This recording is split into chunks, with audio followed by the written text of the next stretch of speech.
Watching the Stepford Wives was like seeing a thriller crash a feminist rally, equal parts creepy, funny, and did that just happen? We're diving into 20 weird facts about the 1975 classic, and you'll never look at those Stepford smiles or suburban perfection in the same way. Number 1.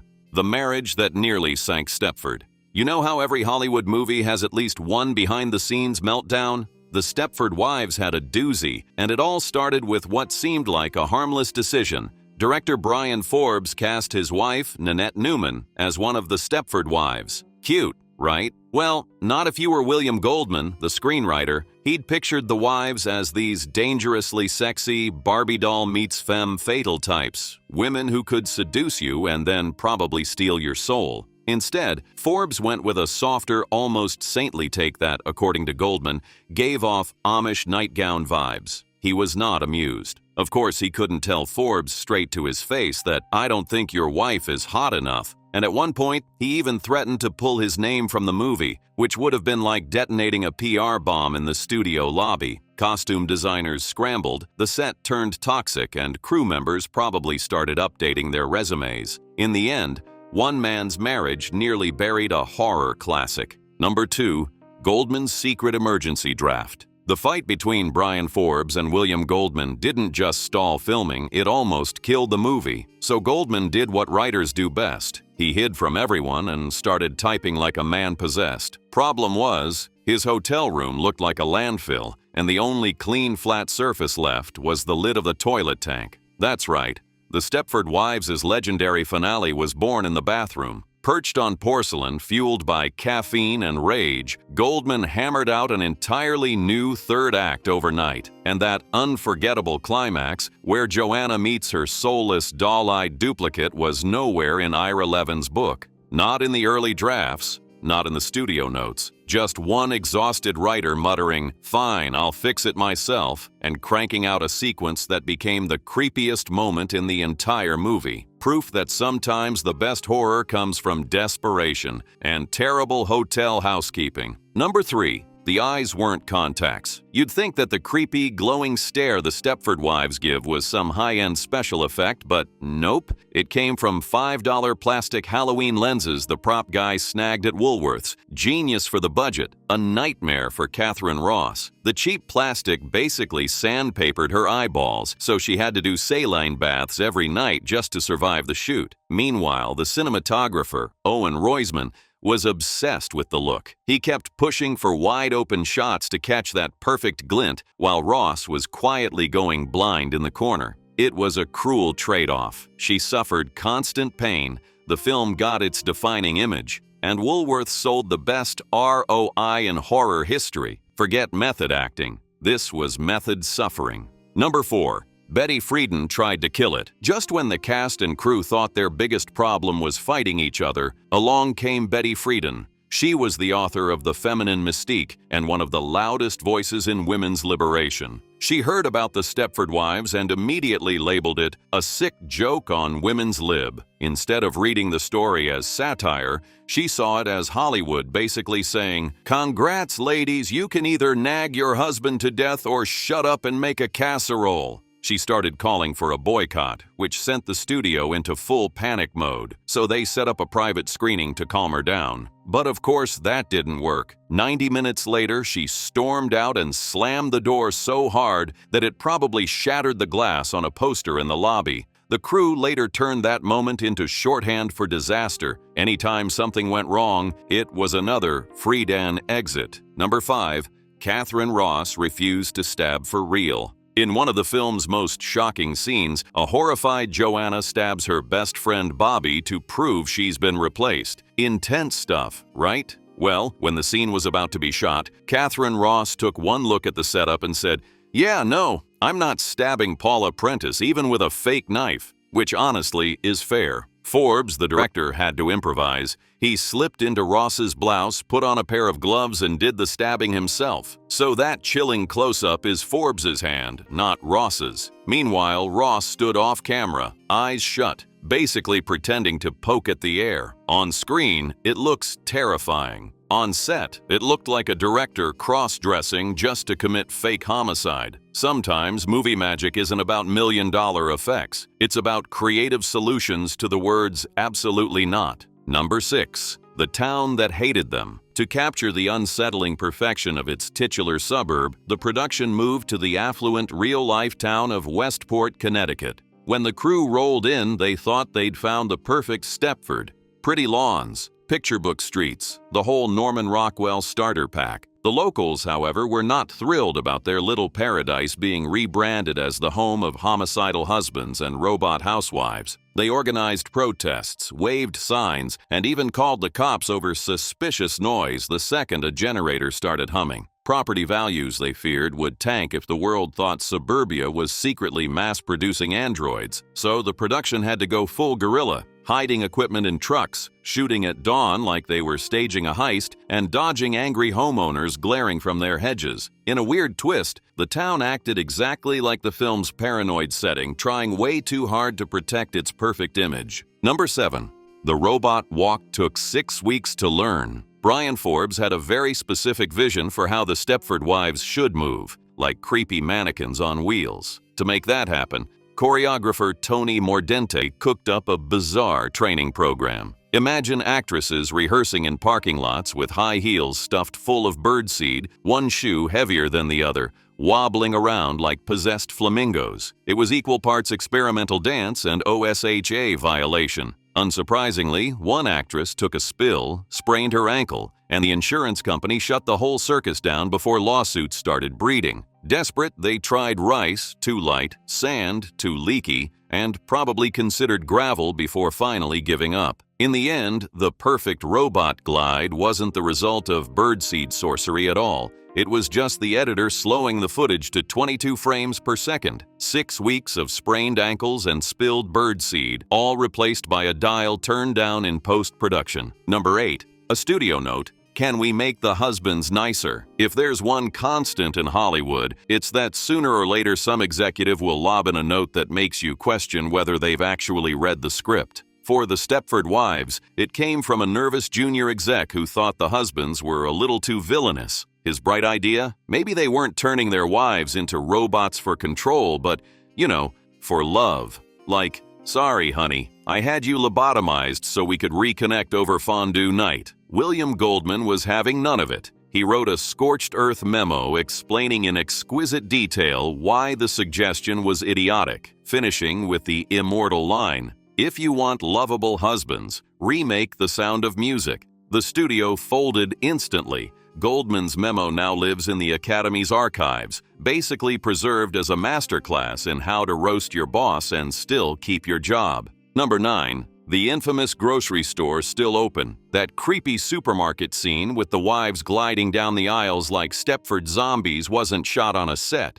It was a real store, the Redding Ridge Market in Connecticut. Locals just wanted to buy milk. The film crew wanted existential dread. The place kept operating for decades after, which meant horror fans would occasionally pop in to reenact scenes while some poor cashier rang up their ground beef. Management leaned into it, kind of. They stocked Stepford Wives tribute t-shirts behind the counter, but only sold about one a year, usually to some horror nerd grinning like they'd found the Ark of the Covenant. The store finally closed in 2019, but for a long time it was the only grocery where you could pick up frozen peas and whisper Bobby's infamous line about dying without a recipe right between the canned soup and the paper towels. Number 10. PG rating for a film about murderous patriarchy. Here's a fun bit of 70s logic. The Stepford Wives, a movie about men secretly murdering their wives and replacing them with blank-eyed robots, somehow got slapped with a PG rating.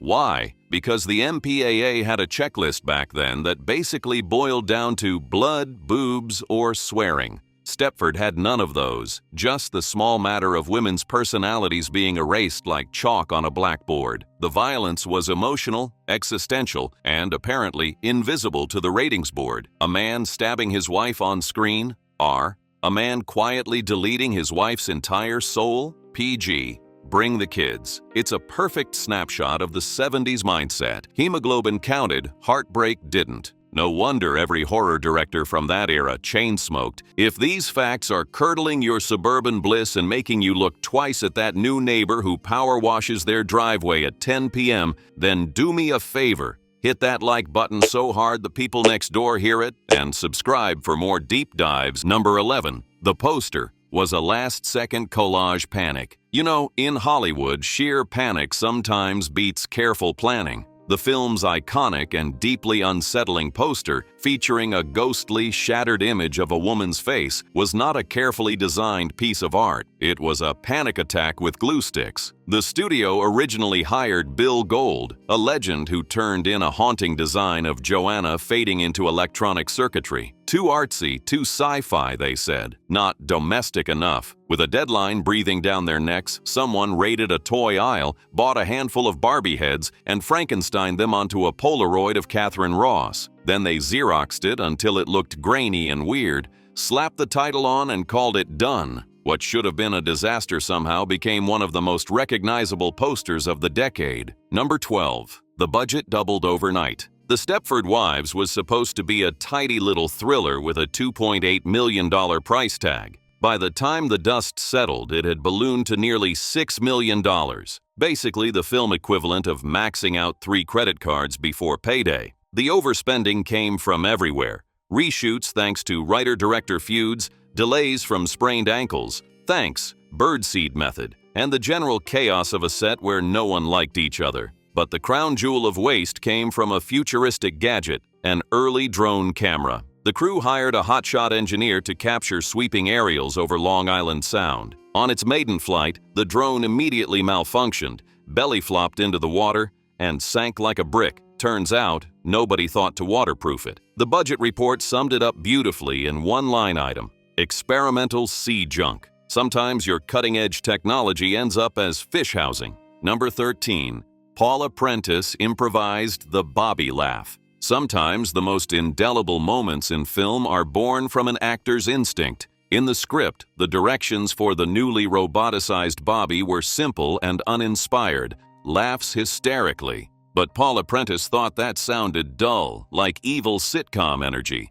So during rehearsal, she asked if she could try something different. Director Bryan Forbes, probably too tired to argue, just stared at her. Taking silence as a yes, she went for it, and out came this bizarre, mechanical-sounding yodel laugh. It wasn't human joy. It wasn't humor. It was like a wind-up toy possessed by Satan. The sound freaked everyone out so badly, but that creepy, accidental yodel became Bobby's calling card. The sound fans still point to when they talk about the film's most unsettling moments. Number 14. The film killed a test screening. The first public screening of The Stepford Wives went terribly. The studio set up a theater in Pasadena, handed out free popcorn, and hoped for gasps, nervous laughter, maybe even some dark chuckles. Instead, they got 115 minutes of stone-cold silence. Nothing. Not a gasp, not a scream, not a single, "Oh no," just the occasional crunch of popcorn. When the credits rolled, a studio exec whispered to a producer, "We've murdered America." Yep, panic everywhere. But then critics, especially on the East Coast, saw the film and loved it. Feminists bought tickets just to argue with it. That quiet, awkward first screening flipped into a full-on buzz. Sometimes cult classics aren't born in applause. They're born in stunned, popcorn-chewing silence. Number 15. It predicted smart homes. While everyone remembers Stepford for its creepy social commentary, the movie also predicted our current obsession with smart homes. Characters casually mention thermostats that learn your preferences, fridges that automatically reorder milk, and garage doors that open as you think about them. Goldman wasn't a tech visionary. He'd just read an article about microprocessors in a magazine, but somehow he nailed the idea. In 1975, it sounded like sci-fi. Now it's basically Tuesday. Nest, Alexa, your fridge probably knows your breakfast before you do. The film wasn't just a feminist horror story. It was a cautionary tale about convenience with a hidden cost. Today, the Stepford nightmare isn't just husbands. It's your smart home quietly watching your every move. Number 16. The title became slang.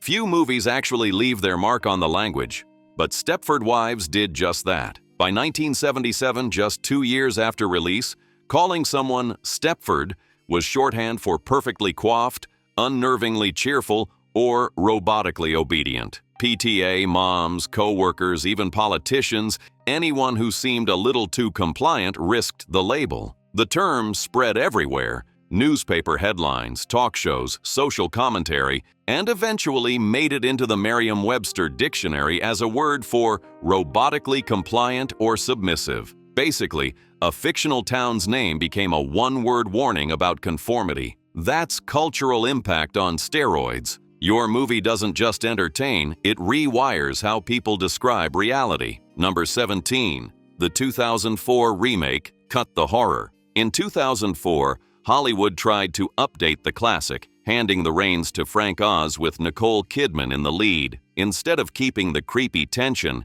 they went full camp. Bright colors, exaggerated acting, and at one point, there were even talks of adding musical numbers. The subtle horror of programmed perfection got replaced with jokes about Bluetooth remotes and ATM husband gags. Test audiences were left blinking. Comedy, thriller, satire, nobody knew. Reshoots tried to patch it together, but the budget ballooned and the plot turned into a confusing meta-joke that made no sense to anyone, including the characters. For fans of the original, this remake is basically cinematic Bigfoot, occasionally whispered about, but most prefer to pretend it doesn't exist. Number 18. 0 Oscars ever. Despite influencing everything from Jordan Peele's Get Out to endless debates about gender and conformity, the Stepford Wives got exactly 0 Oscar nominations. The Academy in 1975 politely called it a nifty little thriller, which is industry speak for "we're not taking satire seriously."